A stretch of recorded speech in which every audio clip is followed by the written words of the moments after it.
पहचानते हैं, परिचय की ज़रूरत नहीं। लेकिन बता दूं आपको कि 2018 में इस कंपनी की हुई थी शुरुआत। मिडिल और लोअर मिडिल सेगमेंट में कंपनी करती है फोकस। कपड़े, एफएमसीजी और रोज़मर्रा की ज़रूरतों वाले प्रोडक्ट्स कंपनी के पास हैं इनके स्टोर्स में। देश के 28 राज्यों में 414 से ज़्यादा शहरों में कंपनी के स्टोर्स मौजूद हैं। और मोबाइल ऐप और वेबसाइट्स के जरिए डिजिटल प्लेटफॉर्म्स पे भी कंपनी अपने प्रोडक्ट्स बेचने का कारोबार करती है। इशू की जानकारी दे दूं, कल इशू खुलने वाला है, बंद होगा 13 दिसंबर को। प्राइस बैंड है 74 से 78, 74 से 78 रुपये। और आप यहाँ पर 190 शेयरों के लोट साइज में अप्लाई कर सकते हैं।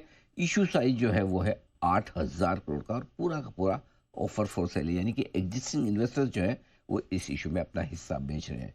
35,000 करोड़ यह है कंपनी का मार्केट ऊपरी प्राइस बैंड पर आपके लिए।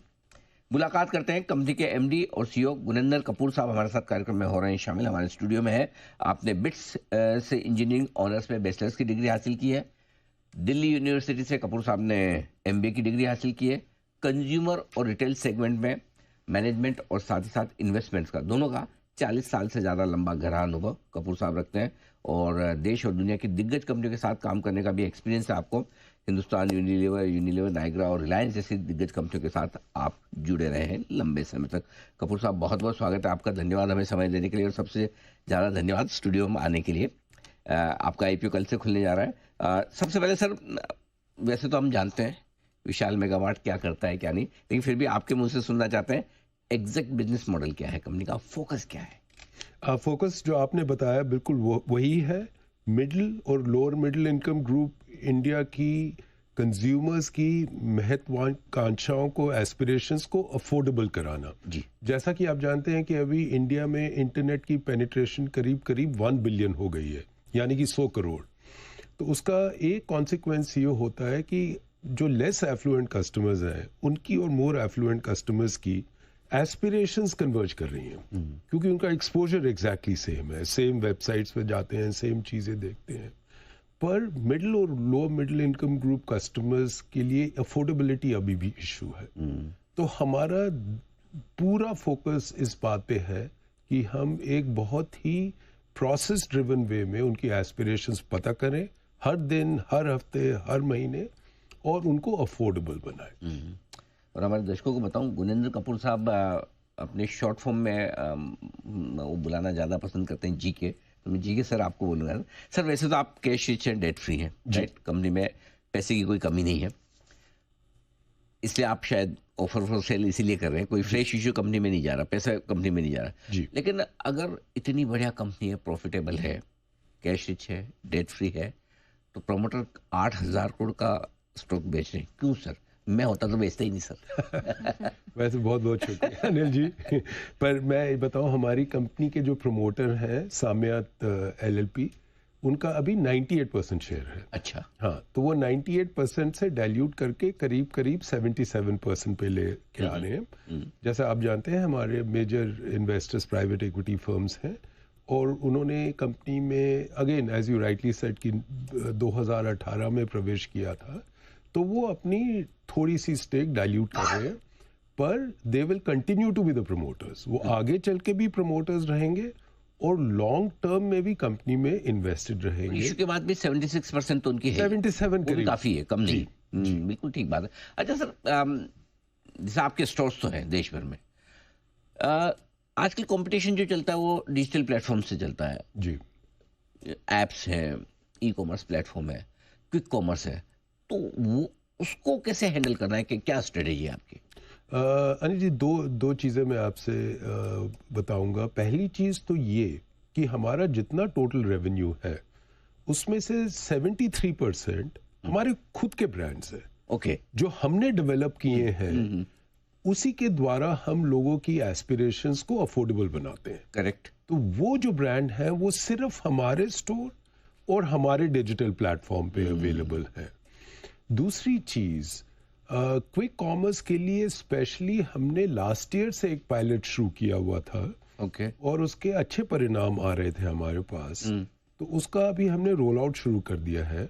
ओके। और अभी रोल आउट चल रहा है, पर अभी भी आज की तारीख में भी वो 390 शहरों में अब अवेलेबल है। बहुत ही सिंपल प्लेटफॉर्म है। अगर आप हमारी ऐप पे लॉग इन करेंगे तो सबसे पास में जो विशाल स्टोर है उसके साथ आप ऑटोमेटिकली टैग हो जाएंगे, आपको कुछ नहीं करना। अच्छा। उसमें जो जो इन्वेंट्री अवेलेबल है वो आपको विजिबल हो जाएगी। अच्छा।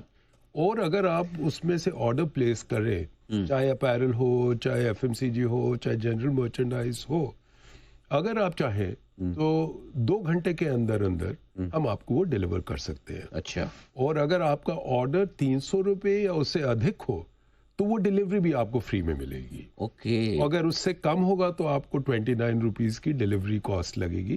तो फर्स्टली चीज़, हमारे जो प्राइवेट ब्रांड्स हैं वो किसी और जगह अवेलेबल ऑब्वियसली नहीं है। राइट। और दूसरी चीज़ कि हमने भी क्विक कॉमर्स में काफ़ी 1-2 साल से पायलट हमारा ऑन था। बड़ा करने की तैयारी है इसमें। हाँ जी। ओके। अच्छा सर, एक चीज़ और बताइए, आपकी सेम स्टोर सेल्स ग्रोथ देख रहा था मैं, 12.5 से 13.5%। सर वो बहुत बड़ी चीज़ है, मतलब इजीली मेंटेन करना किसी भी कंपनी के लिए बड़ा मुश्किल है। तो थोड़ा अभी कंज्यूमर स्पेंडिंग में ऐसा दिख रहा है, थकावट दिख रही है, थोड़ा ऐसा लग रहा है कि थोड़ा धीमा होता दिख रहा है। ऐसी सिचुएशन में भी कंपनी मेंटेन कर पाएगी सर? सर जैसा आपने सही कहा, लास्ट ईयर हमारी सेम स्टोर सेल्स ग्रोथ रही 13.6%। जी जी। इस साल आप बात जो कर रहे हो वो बिल्कुल सही है।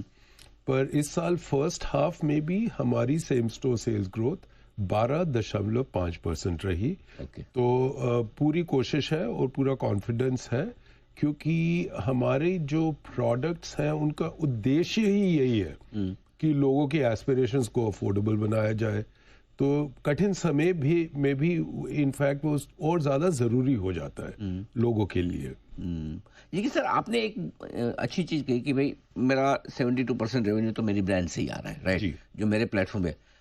उसको देखते हुए, क्योंकि हम कई सारी रिटेल टेक्सटाइल टू रिटेल कंपनियां देखते हैं, उनमें मार्जिन काफ़ी बेहतर है। आप 12-13% की रेंज में मार्जिन पे काम कर रहे हैं, राइट?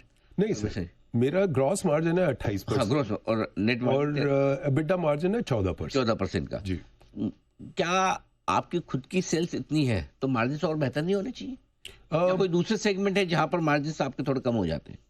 नहीं सर, तीनों सेगमेंट में मार्जिन हमारा बिल्कुल सही है। ओके। इसमें एक चीज का हमें फोकस करना पड़ेगा कि हमारा जो उद्देश्य यही है कि एस्पिरेशंस को अफोर्डेबल बनाए, तो हमारी प्राइसिंग भी उसी हिसाब से हम लोग करते हैं। हमारे प्राइवेट ब्रांड्स करीब करीब मैं रेंज बता रहा हूँ, 30 से 50% कम प्राइस पे होते हैं compare to market leader. Quality की उनकी वारंटी ज्यादा होती है compare to all the other third party brands. और यही उद्देश्य रहा है कि जो ग्रॉस मार्जिन वो 27-28% का है, उसको इंक्रीज नहीं करना है, उसको मेंटेन करना है। जैसा कि हम ज्यादा अभी हमारी सेल बढ़ रही है, नए स्टोर खोल रहे हैं, तो जो भी बाइंग करने में बचावट होती है हमारी, वो हम अपनी प्राइसिंग में पास ऑन करना चाहते हैं कस्टमर्स को। तो वो 27-28% ही रहेगा। अच्छा सर, एक चीज और बताइए, जैसे नॉर्थ में कहीं भी जाओ तो वहाँ हर जगह विशाल दिख ही जाएगा आपको कहीं, है ना, छोटे से बड़े शहर में। लेकिन अभी भी आपको थोड़ा नीचे की तरफ आना बाकी है। दक्षिण भारत तो खाली पड़ा है, थोड़ा हमारे महाराष्ट्र वगैरह में भी प्रेजेंस कम है। तो क्या आगे क्या प्लान है ज्योग्राफिकल एक्सपेंशन का, कि अब नॉर्थ में भी फोकस रखना है? नहीं सर, नॉर्थ में जैसा आपने कहा कि हर एक छोटे या बड़े टाउन में हमारे स्टोर मिल जाएंगे। ईस्टर्न इंडिया में भी आपको हर छोटे या बड़े टाउन में स्टोर मिल जाएंगे। अगर अभी आप कर्नाटका जाएं तो वहां पे उदाहरण के तौर पे सिर्फ बैंगलोर शहर में हमारे 30 से 35 स्टोर हैं, और वहां पे भी आपको हर छोटे और बड़े टाउन में विशाल के स्टोर मिलेंगे।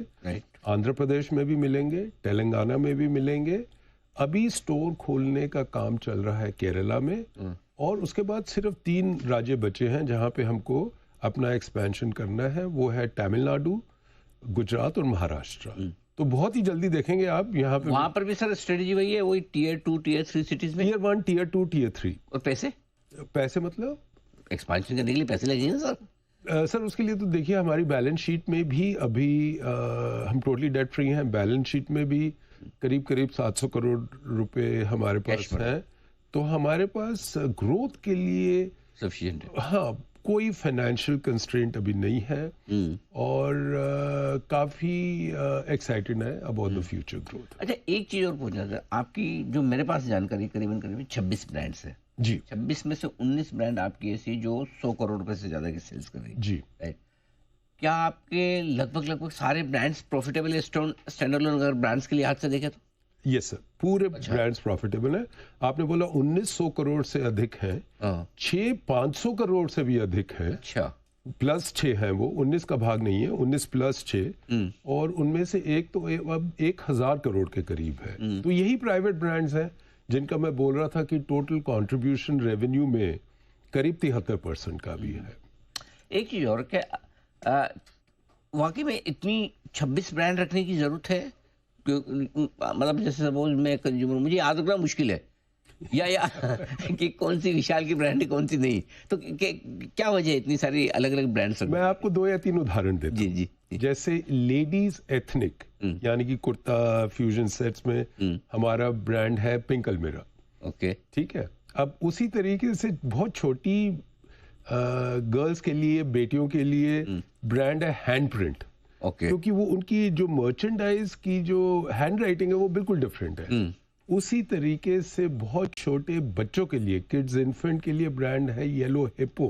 क्योंकि हमने ब्रांड्स अपने कस्टमर से शुरू करके बैकवर्ड्स वर्क करके बनाए ताकि वो उनकी एस्पिरेशंस को अफोर्डेबल हर तरीके से किया जा चुके। उनको ये कभी नहीं महसूस होना चाहिए कि हमारे लिए कोई ब्रांड नहीं बनते, ये जो भी बड़े शहरों के लिए या मोस्ट एफ्लुएंट के लिए बनते हैं, और वही उनका कुछ लोकल वर्जन हमको लेना पड़ता है जो कि कभी सही होता है कभी नहीं होता। तो अब इसी तरीके से मान लीजिए हमारा फूड और जो एफएमसीजी नॉन फूड है, जैसे टॉयलेट क्लीनर वगैरह, उसके ऑब्वियसली डिफरेंट ब्रांड है क्योंकि आप उसी ब्रांड में टॉयलेट क्लीनर और आटा या कोई भी खाद्य पदार्थ नहीं बेचना चाहेंगे जी। तो इस तरीके से ब्रांड। तो सर, जैसे आपके स्टोर में एंट्री की जी, और स्टोर में एंट्री करते सबसे पहले सामने अप्रियल्स वगैरह ये सारी चीजें दिखती बिल्कुल है सही ना। से। बाकी आप ही के दूसरे कॉम्पिटिटर है, उनके स्टोर में जाओ तो खाने पीने की चीजें, एफएमसीजी गुड्स वो दिखते हैं। जी तो उसके पीछे क्या स्ट्रेटजी है? आपको लगता है कि अपने खुद के ब्रांड जिनमें मार्जिन ज्यादा है, हाई वैल्यू प्रोडक्ट है, वो पहले सामने रखे कस्टमर के? सर, ये होता है कि अपैरल में हमने देखा है कि सबसे ज्यादा इम्पल्स बाइंग होती है। अच्छा, खासकर लेडीज अपैरल में।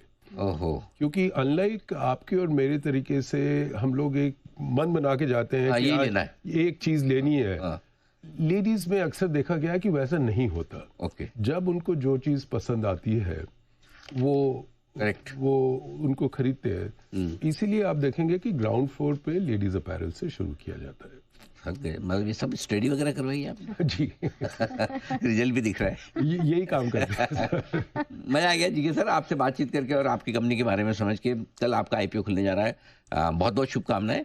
उम्मीद करते हैं कि आपके आईपीओ को विशाल रेस्पॉन्स मिले। बहुत बहुत धन्यवाद। बहुत सो मच सर, धन्यवाद स्टूडियो में आने के लिए और हमसे बातचीत करने के लिए।